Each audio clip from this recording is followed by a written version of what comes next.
함께 보실 말씀은 고린도전서 15장 12절부터 28절의 말씀을 함께 보겠습니다.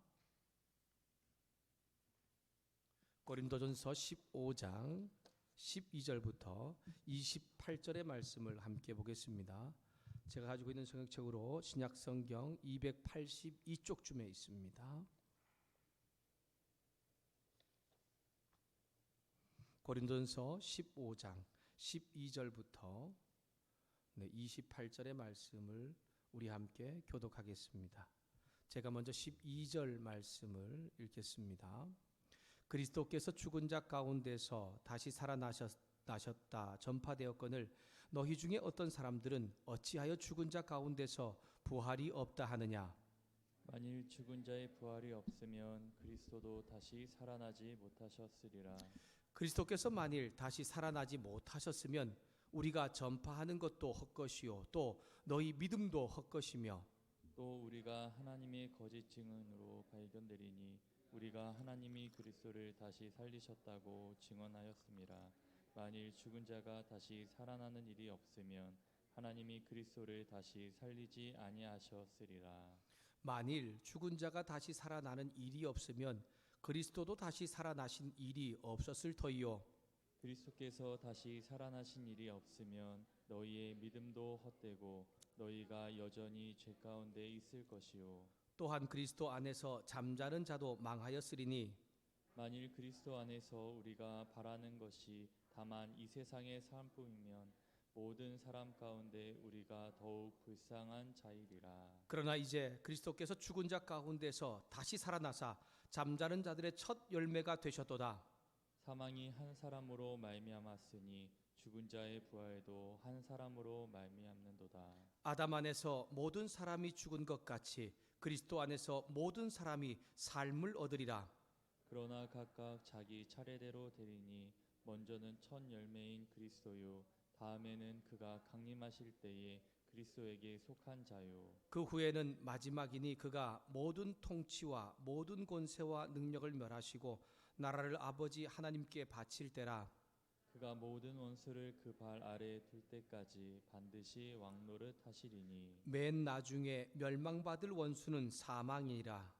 만물을 그의 발 아래로 두셨다 하셨으니 만물을 아래에 둔다 말씀하실 때에 만물을 그의 아래에 두시니가 그 중에 들지 아니한 것이 분명하도다. 함께 읽겠습니다. 만물을 그에게 복종하게 하실 때에는 아들 자신도 그때에 만물을 자기에 복종하게 하신 이에게 복종하게 되리니 이는 하나님이 만유의 주로 만유 안에 계시려 하심이라. 아멘. 우리 함께 서로 이렇게 한번 인사합시다. 예수님께서 당신을 위해 부활하셨습니다. 이렇게 한번 인사하시죠. 예수님께서 당신을 위해 부활하셨습니다. 한 번 더 합시다. 예수님께서 부활하셨듯이 당신도 부활합니다. 이렇게 하면서 하죠. 예수님께서 부활하셨듯이 당신도 부활합니다. 여러분 우리가 이 함께 나눈 이 믿음 이 지금 이 선포의 고백이 저와 여러분의 삶의 고백이 될 수 있기를 소망합니다. 참 부활을 믿는 것은 쉽지가 않습니다. 하지만 그 부활의 주님을 믿고 나아갈 때에 우리의 삶 가운데 참 희망과 또 그리고 승리의 기쁨이 있다는 것을 다시 한번 기억하면서 우리가 15장에 고린도서 특별히 15장 이 부활장의 말씀을 들으면서 우리가 잘 믿겨지지 않는 이 일들이 믿음으로 우리의 삶 가운데 이루어질 때에 그 놀라운 하나님의 은혜가 경험되는 저와 여러분 될 수 있기를 소망합니다. 고린도 교회가 예수님의 이름으로 세워진 교회지만 본질적으로 죄인인 사람들이 함께 모인 곳이기 때문에 수많은 문제들이 있었습니다. 15장에서 바울이 다루는 문제는 미리 지난번에도 함께 나누었던 것처럼 예수님의 부활을 인정하지 않는 문제에 대해서 함께 다루고 있습니다. 고린도서 15장은 예수님의 부활에 대하여 명확하게 말하고 있기 때문에 많은 사람들 또 모든 사람들이 부활장이라고 합니다. 그리스도인에게 부활을 바르게 알고 믿는 것이 중요하지요. 왜냐하면 기독교의 신앙의 바탕이 되기 때문입니다. 그러므로 올바른 부활 신앙 안에서 믿음 생활을 하는 것은 참으로 중요합니다. 여러분 사실 사람의 입장으로, 사람의 생각으로, 경험으로 우리가 생각해 볼 때에 아무리 우리가 성경에 있는 것들을 인정하려고 해도 잘 인정되지 않는 부분이 이 부활에 대한 부분이지요. 정말 예수님께 십자가에 못 박혀 죽으셨다가 3일 만에 부활하셨다라고 하는 것을 우리는 머리로는 그것을 이해하고 또 인정하려고 하는데 이 정말 믿어지지 않는 때가 얼마나 많이 있습니까? 그래서 쉽게 우리는 잊어버리게 되고 쉽게 그 부활의 주님에 대한 것에 대하여 생각을 어느 정도 잊어버리게 됩니다. 그래서 부활 주일이 되면 다시 한번 또 기억했다가 또 부활에 대한 말씀을 들을 때 또 한번 기억했다가 어느 순간인가 또 까먹고 그렇게 살아가는 것이 우리의 모습입니다. 근데 얼마나 여러분 감사합니까? 저와 여러분이 오늘 함께 인사하면서 고백했던 것처럼 우리는 사람이 믿어지지 않는 그 믿음을 우리 가운데 주신 하나님 때문에 이 부활의 주님을 믿고 고백할 수 있게 되었다는 것에 대하여 감사하면서 다시 한 번 더 부활의 주님을 우리의 삶으로 연결하기 위해서 기도하며 나가는 이 밤이 될 수 있기를 소망합니다. 예수를 믿는 사람들은 예수님의 몸된 교회 지체들이지요. 성령님께서 우리에게 예수님을 통하여서 정말 부활의 은혜를 깨닫게 하실 뿐 아니라 새로운 믿음의 삶을 우리 가운데 살게 만들어 주셨습니다. 부활 신앙이 우리 가운데 있다는 것은 이 땅 가운데서 정말 얼마나 희망과 또한 담대함으로 가지고 살아갈 수 있게 되는지를 오늘 우리 가운데 말씀을 통해 다시 한 번 더 깨닫게 하고 있습니다. 여러분 1절부터 11절은 무슨 말씀의 내용이었지요? 우리가 지난번에 함께 나누었던 말씀인데 예수님의 부활에 대해서 우리가 함께 이야기하면서 1절부터 11절은 어떤 것을 이야기하고 있다고요? 예수님의 부활은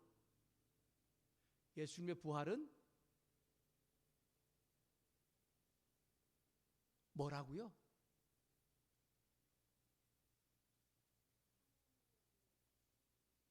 성경대로 기록된 것이기도 하고 또 많은 증인들을 통해서 우리에게 증거되고 있는 역사적 사실이다 라고 하는 것을 우리 가운데 이야기했죠. 부활에 대해서 지금 이제 구체적인 것들을 조금씩 이제 단락별로 나누어 주고 있는데 1절부터 11절까지는 예수님의 부활은 역사적 사실, 실제 있었던 사건이었다라고 하는 것을 우리 가운데 들려주고 있습니다. 바울은 고린도교회 성도들 가운데 복음이신 예수님으로 인하여서 교회가 세워지고 성도들이 있다라고 하는 것을 이야기하면서 복음의 핵심 중에 하나, 중심 요소 중에 하나가 무엇이라고요? 예수님의 부활이라고 하는 것을 이야기합니다. 다른 말로 표현하면 예수님을 믿는다, 내가 복음을 받아들였다라고 말하면서 예수님의 부활을 믿지 않는 것은 교회의 기초나 성도의 기초가 완전히 흔들리는 것이기 때문에 부활은 실제 사건이라는 것을 이야기하고 있지요. 더 나아가 부활을 목격한 사람들이 있었다는 것을 말하고 있습니다. 그것도 한두 명이 아닙니다. 예수님의 12제자뿐 아니고 또한 믿음의 형제 자매들과 500여 성도들이 함께 예수님의 부활과 승천을 목격한 것을 이야기하면서 예수님의 부활이 역사적인 사실이라는 것을 우리 가운데 들려주었습니다. 오늘 말씀 12절부터 28절까지는 예수님께서 이 예수님의 부활의 역사적인 사실인데 그분이 바로 부활의 첫 열매가 되셨기 때문에 그 이후에 믿음의 사람들 또한 부활 가운데 함께 동참하게 될 것이라는 것을 이야기하고 있는 것입니다. 지난주에도 함께 나눴던 것처럼 고린도 교인들 중에 예수님의 부활을 믿지 않는 사람이 있었습니다. 예수님의 부활뿐 아니라 죽은 자의 부활도 믿지 않는 사람도 있습니다. 앞에서 언급했던 것처럼 우리 안에도 그럴 수 있습니다. 왜요? 우리의 인간적인 이성이나 아니면 생각, 경험으로는 도저히 이해가 될 수 없기 때문이죠. 하지만 그런 사람들 가운데 특별히 고린도 교인 가운데 바울은 명확하게 12절에 13절에 말씀을 하고 있지요. 제가 12절 13절 말씀을 다시 한번 드리겠습니다. 그리스도께서 죽은 자 가운데서 다시 살아나셨다 전파되었거늘 너희 중에서 어떤 사람들은 어찌하여 죽은 자 가운데서 부활이 없다 하느냐. 만일 죽은 자의 부활이 없으면 그리스도도 다시 살아나지 못하셨느니라. 죽은 자의 부활과 그리스도의 부활은 사실이라고 하는 것을 바울은 강조하면서 그것이 실제로 고린도 교인들 가운데 믿음으로 이루어질 것을 이야기하고 있는 것입니다. 부활이 없다, 죽은 자가 다시 살아나지 못한다라고 하는 고린도 교인들이 있었습니다. 그러면 그들은 바울이 전하는 복음의 핵심인 예수 그리스도의 십자가 고난과 죽으심 그리고 부활도 믿지 않는 사람 되기 때문에 정말 교회나 아니면 성도에 세워진 것이 흔들리게 되는 것입니다. 초대교회 당시 사람들은 부활을 믿지 않을 만한 그러한 이유들을 좀 몇 가지 가지고 있었습니다. 당시에 그들의 실제 어떤 그 여러 가지 철학적 사상이나 아니면 여러 가지 이교적 사상을 보면 또한 삶의 환경들을 보면 부활에 대하여서 믿지 않을 수 있었습니다. 그때 당시에 물질 만능주의에 빠져 있었습니다. 그래서 죽음 이후의 삶을 부정하고 현재의 삶이 중요하다라고 생각했던 거예요. 사람이 한번 죽으면 그것으로 끝난다고 그렇게 여겼기 때문에 부활에 대해서 완전히 부정했습니다. 그래서 난 이 땅에서 즐겁고 재미있게 살면 된다라고 하면서 그것을 최고의 목표로 삼는 그러한 사람들이 바로 에피큐로스주의 사람들이었습니다. 이들은 쾌락주의에 빠진 사람들이라고 그렇게 이야기합니다. 더 나아가 그들은 정말 영혼과 몸을 분리하면서 어떻게 더러운 그 육신이 다시 정말 깨끗한 영혼과 이게 결합할 수 있느냐라고 하는 이원론적인 사상을 또한 가지고 있었기 때문에 몸의 부활을 인정하지 않은 것입니다. 죽은 자의 부활은 말도 안 된다는 것이죠. 하지만 예수님께서는 고린도 말씀을 시작하면서 고린도 교회뿐 아니라 저와 여러분에게 정말 인간적인 생각과 경험으로는 이해가 되지 않지만 그리스도의 부활이 실제적인 사건이라고 하는 것을 이 말씀 가운데 바탕으로 두고 우리 가운데 이야기하고 있다는 것입니다.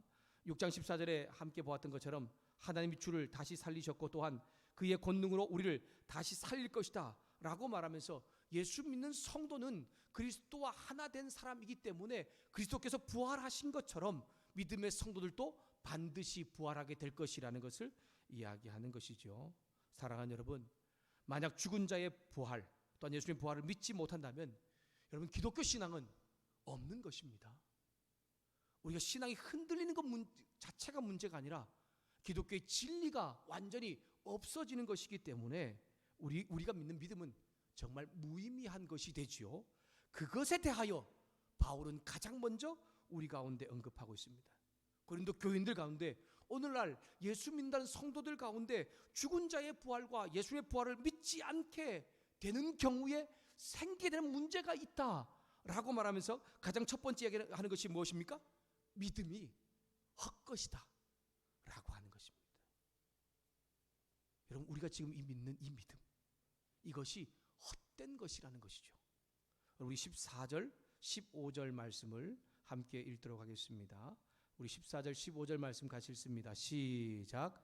그리스도께서 만일 다시 살아나지 못하셨으면 우리가 전파하는 것도 헛것이요 또 너희 믿음도 헛것이며 또 우리가 하나님의 거짓 증인으로 발견되리니 우리가 하나님이 그리스도를 다시 살리셨다고 증언하였음이라.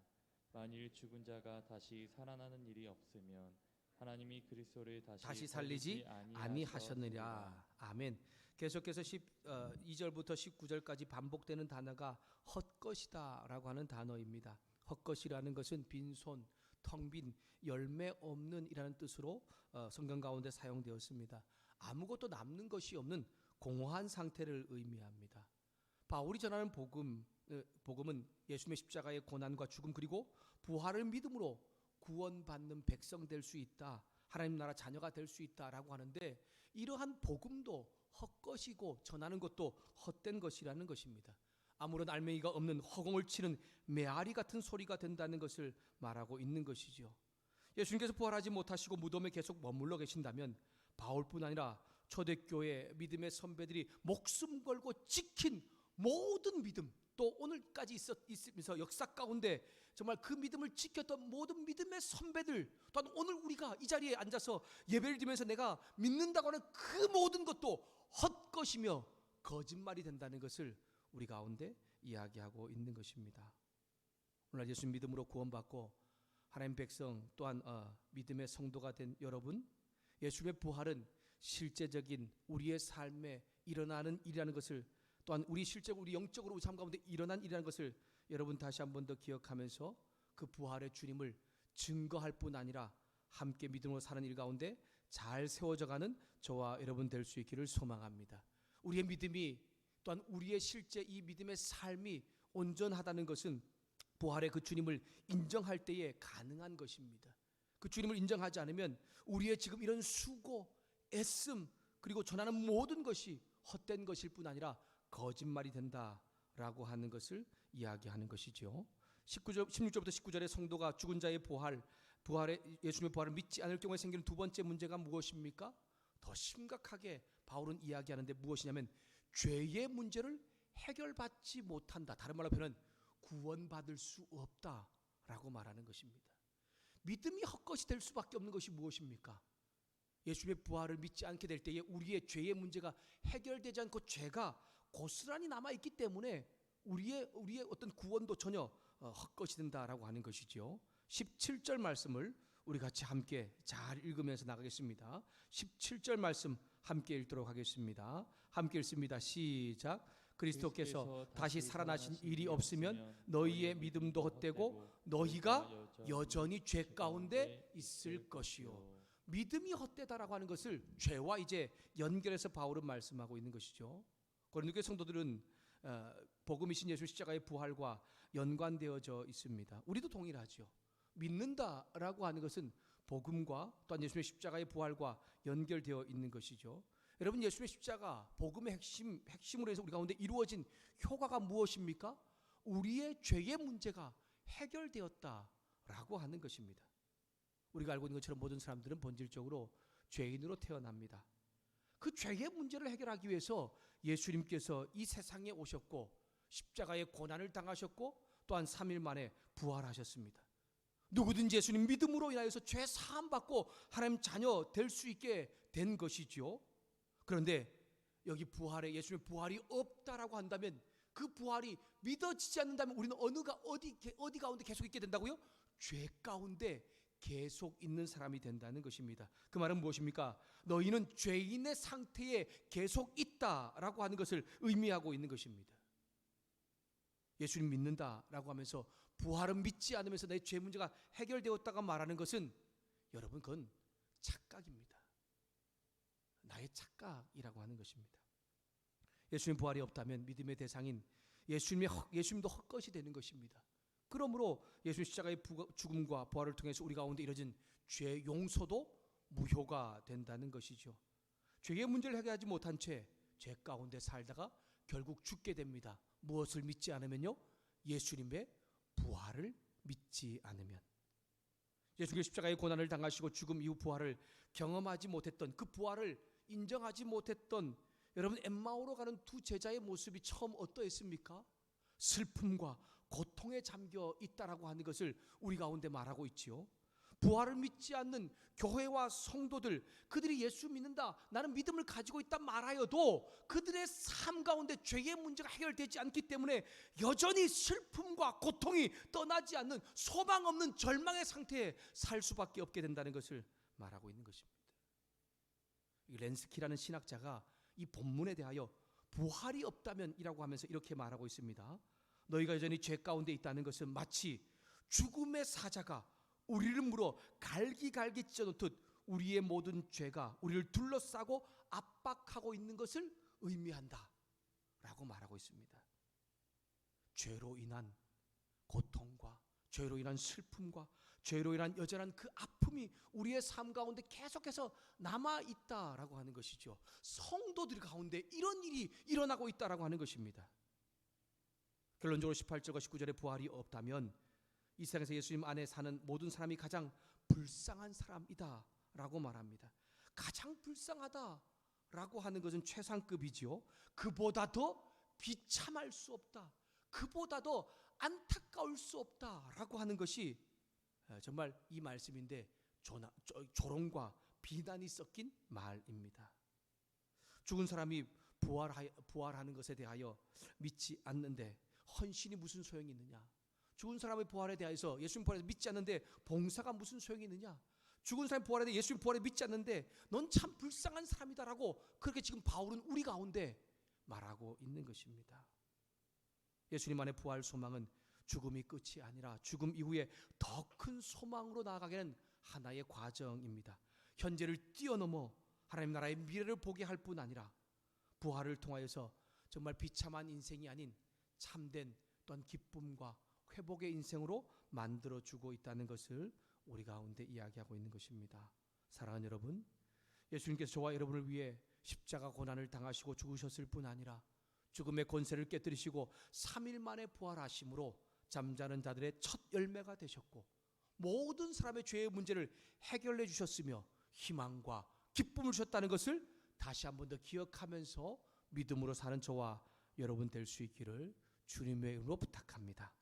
앞에서 언급했던 것처럼 기독교에서 부활을 제거하면 기독교는 없는 것입니다. 믿음도 헛된 것이고요, 전하는 것도 헛된 것입니다. 예수님 안에 사는 자들도 망하고 죽은 자들도 망합니다. 왜요? 믿음의 핵심은 부활과 연결되어 있기 때문이죠. 예수님께서 저와 여러분 주에 죽으시기만 한 것이 아니라 부활하셨다고 하는 것을 우리는 5절부터 8절 말씀에 계속해서 언급되고 있는 단어를 통해서 우리 가운데 가르쳐 주었지요. 보이시고라고 하는 단어였습니다. 주님은 우리 가운데 출현했다, 나타났다라고 하는 것을 우리 가운데 보여주시면서 그 부활을 목격한 증인에 대하여서 우리 가운데 깨닫게 하심으로 어떤 이 예수의 부활을 인정하지 않는 어떤 사단의 세력 가운데도 우리가 믿을 수 있도록 만들어주고 있다라고 하는 것입니다. 사랑하는 여러분, 예수님의 죽으심으로 인해 사단이 승리한 것처럼 보이고 예수님을 따르는 제자들은 소망이 무너지고 절망 가운데 있는 것처럼 보이지만 약속하신 것처럼 예수님께서는 부활하심으로 인하여서 그들 가운데 절망이 소망이 되게 하시고 패배가 승리가 되게 하시는 놀라운 은혜가 주어졌듯이 오늘 우리에게도 절망이 소망이 되게 하시고 희망이 되게 하시고 패배가 승리로 되게 하신다는 것을 기억하면서 우리의 삶도 소망과 희망과 승리의 삶을 잘 살아낼 수 있는 저와 여러분 될 수 있기를 주님의 이름으로 축복합니다. 사랑하는 여러분, 예수님의 부활이 없다면 저와 여러분에게 영원한 생명도 없고 장차 몸의 부활도 없음을 우리는 기억해야 합니다. 예수님의 십자가의 희생만이 저와 여러분을 죄로 인한 진노에서 사망에서 정말 건져 옮긴 것이 아니라 부활이 없다면 우린 여전히 죄 가운데서 우리는 살아가고 있다고 하는 것을 오늘 바울은 우리 가운데 다시 한 번 더 명확하게 말씀을 하고 있는 것입니다. 예수님의 부활이 없다면 우리는 영원히 죄 가운데 빠져 삶으로 인하여서 아무런 소망과 희망이 없는 상태에서 절망 가운데 살게 될 것을 명확하게 말씀하고 있는 것입니다. 예수님의 부활은 죽은 자의 잠자는 자의 첫 열매가 되셨기 때문에 이제는 죽은 모든 자들, 잠자는 자들도 그 부활의 주를 믿음으로 인해서 계속해서 부활에 이를 것을 우리 가운데 말씀하고 있습니다. 우리 20절과 22절의 말씀을 함께 읽겠습니다. 20절부터 22절의 말씀을 같이 우리 함께 천천히 읽도록 하겠습니다. 함께 읽습니다. 시작. 그러나 이제 그리스도께서 죽은 자 가운데서 다시 살아나사 잠자는 자들의 첫 열매가 되셨도다. 사망이 한 사람으로 말미암았으니 죽은 자의 부활도 한 사람으로 말미암는도다.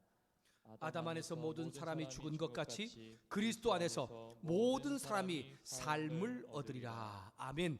그러나 이제라고 하는 예수님의 부활이 가져오는 희망적인 결과를 지금 우리 가운데 들려주고 있는 것입니다. 부활이 없다고 말하는 사람들이 있음에도 불구하고 예수님 안에서 죽은 사람들은 멸망하지 않으며 또한 성도의 믿음은 헛된 것이 되지 않는 그 이유가 무엇입니까?